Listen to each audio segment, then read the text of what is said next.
woman in your life.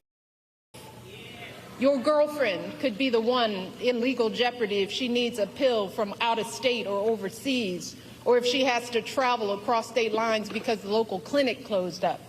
Your wife or mother could be the ones at higher risk of dying from undiagnosed cervical cancer because they have no access to regular gynecological care. Your daughter could be the one too terrified to call the doctor if she's bleeding during an unexpected pregnancy. This will not just affect women, it will affect you and your sons. The devastating consequences of teen pregnancy won't just be borne by young girls, but also by the young men who are the fathers. They too will have their dreams of going to college, their entire futures totally upended by an unwanted pregnancy.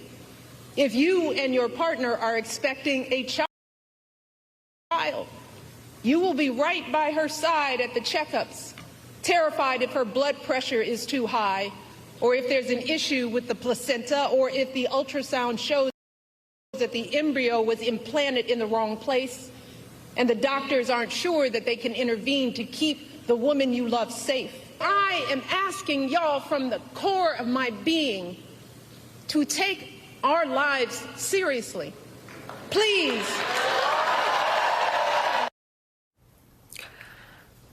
An unbelievable plea, asking every man in the country to think about us, the women they love, who in most cases are there if we have a miscarriage or something goes wrong, as she said. Michelle Obama asking every man in this country to think about what happens if all of our access to health care goes away next Tuesday. Hasn't happened yet, but that's what's on the line. And then on the other side, over at Madison Square Garden, the Republican Party's choice to represent them as their presidential nominee surrounded himself, cloaked himself in hatred, racism, cruelty, and incoherence. To the women overwhelmed by all that toxic masculinity, Michelle Obama had a little something for that to say to them, too. You are a woman who lives in a household of men that don't listen to you or value your opinion. Just remember that your vote is a private matter. Regardless of the political views of your partner, you get to choose. You get to use your judgment and cast your vote for yourself and the women in your life. Remember, women, standing up for what is best for us can make the difference in this election. So let us use our voices in these final days to make it plain to the men in our lives that we need to stand not with Trump, but with us. The former First Lady giving a brand new permission structure to the women of America, even the ones with Trump fans' yard signs in their front lawns.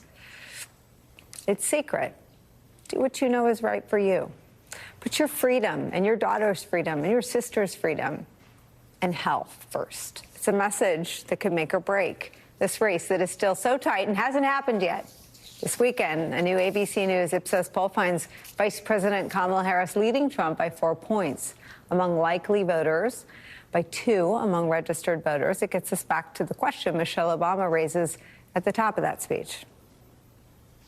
I got to ask myself, well, why on earth is this race even close? I lay awake at night wondering what in the world is going on. And it's clear to me that the question isn't whether Kamala is ready for this moment, because by every measure, she has demonstrated that she's ready. The real question is, as a country, are we ready for this moment? It's where we start the hour with some of our most favorite experts and friends. Former Senator, host of MSNBC's How to Win 2024 podcast, Claire McCaskill's here. Also joining former Assistant U.S. Attorney, President of the Leadership Conference on Civil and Human Rights, Maya Wiley's here. With me at the table for the hour, distinguished political scholar, professor at Princeton University, Eddie Glaude is here. Claire, I watched that speech and remembered the day you were the first person I called and the first person who spoke on the day of Dobbs. And I think it was the first time I saw you cry on television. And I remember that because you're our rock, right? You're all sass and straight talk, and you know, and I think there was an understanding among women of what that would mean.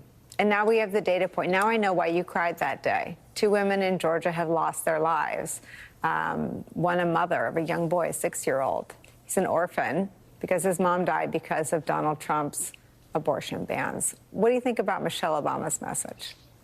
Well, first of all, when you put her on like that right before you make me talk, then I start crying again. It's so mean of you to do that.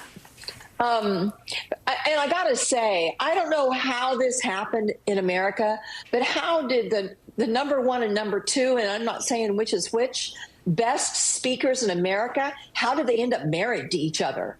I mean, it's just unbelievable. Her speech, if you haven't watched it and you're feeling down and anxious and you want to get motivated, go online and watch her speech. It was masterful. And I'll tell you, I voted today. I've got my sticker on, and we have an issue on the ballot about women's freedom, because in our state, you can't, there's no exceptions. And, it's conception from the moment of conception, it's a person and so forth. And we have it on the ballot. And voting today, I had several young ladies walk up to me and who recognized who I was. And they said, we got it, we've got it, we've got it. And they were so excited and so motivated to be there to vote on that issue. And she's right. Your vote is a secret. Now, I will say this. If you're married to somebody who's voting for Trump, and if you can't talk to them firmly and quietly, then vote secretly. But if you can, try to get them to watch part of Michelle Obama's speech. Or if they won't, then you tell them what she said. If you love me, understand a freedom has been taken away from me that risks women's health. Why would you ever want to be for anyone who made that happen in America? I think it's very powerful. I mean, Maya, if you can't get them to watch Michelle Obama's speech, which we'll post the whole thing afterward, it'll be studied for a very long time, along with her convention speech. Get them to watch Liz Cheney. She talked about it, too. And Liz Cheney is one of the politicians I most closely associate with pro-life policies. And Liz Cheney, at an event last week, said this has gone too far, that the pro-life movement cannot be associated with laws that lead to women's death. So if you're ever wondering how bad is it, it's that bad. It's that bad. And I think one of the things that was so powerful about Michelle Obama's speech is she didn't shy away from it. She went directly there. But she went there in the most powerful of ways because she did it. And to Claire's point about what a masterful speech, one, it was heartfelt. It was authentic.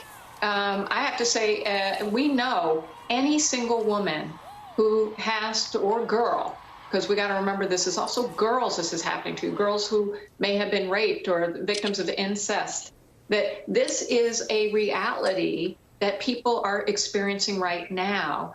And any one woman or girl that this happens to is one woman or girl too many. When we're talking about it, fundamentally is the health care that it is. She demonstrated in real practical terms, emotional terms, human terms, walking us all through, reminding all of us here, but in particular men and boys.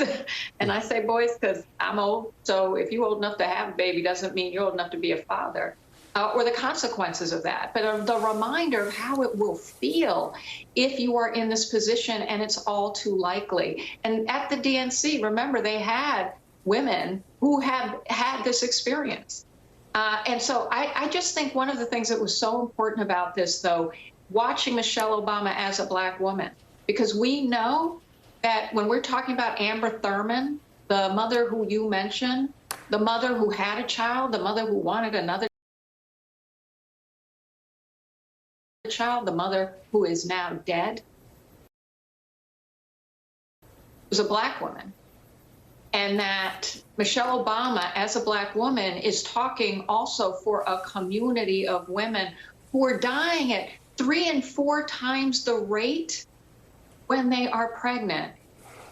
And that this health care is not serving to keep us alive. And so if we're going to be about life, then we have to recognize that means about the health care that includes abortion and not criminalizing it. So I think that she embodied so much that is such a real, clear, and present reality, but that she did it in that way that is the connection, the actual, real emotional connection to what's on the line, not just the data points, not just the wonk, but the reality. I think that she travels in like the gullies of our pits of our stomach, right? She travels right in there and she cleans it out. Here's what she said about her frustration about the double standard.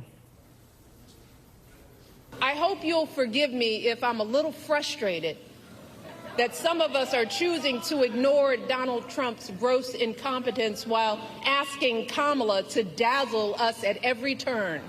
I hope that you'll forgive me if I'm a little angry that we are indifferent to his erratic behavior, his obvious mental decline, his history as a convicted felon, a known slumlord, a predator found liable for sexual abuse, all of this while we pick apart Kamala's answers from interviews that he doesn't even have the courage to do, y'all.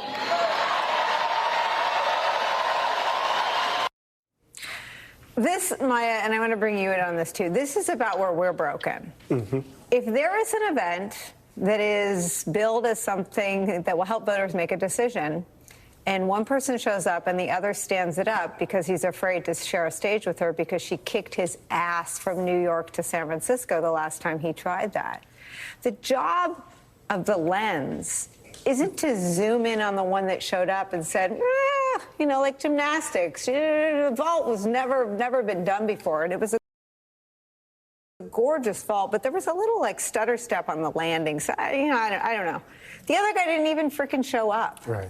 What's wrong with us that we can sit there and be like, a couple of the answers were fine? Well, I think this is a really important question for the way in which the fourth estate or the media functions in our democracy, and it connects with what you guys talked about last hour in terms of autocratic capture, and that is to say we have to understand that these organizations, these corporations, are about profit making, and at some point, at some time, there are moments where we're more interested in the horse race and keeping the horse race going, even though one person isn't actually racing at that moment. But we have to, in some ways, kind of gin up interest, keep the controversy going. And so you're giving one guy a break as you sane wash him in order to make it seem like a reasonable race, and the other one you put under a microscope. And I think part of that is in some ways tied to, Nicolle, this ongoing obsession with covering politics, right, in a way that's entertainment. But let me say this as a footnote about her appeal to men, just really quickly, because it hit me so hard. And she made two really substantive moves. Women who are caught in patriarchal situations, disagreeing with their husbands and people they love, you don't have to engage in an explicit argument. Do what's good for you. Right. It's really important. Leave the Trump Vance sign in the front yard, honey. Exactly. It was really, and then the other move, which was so important for me, what's the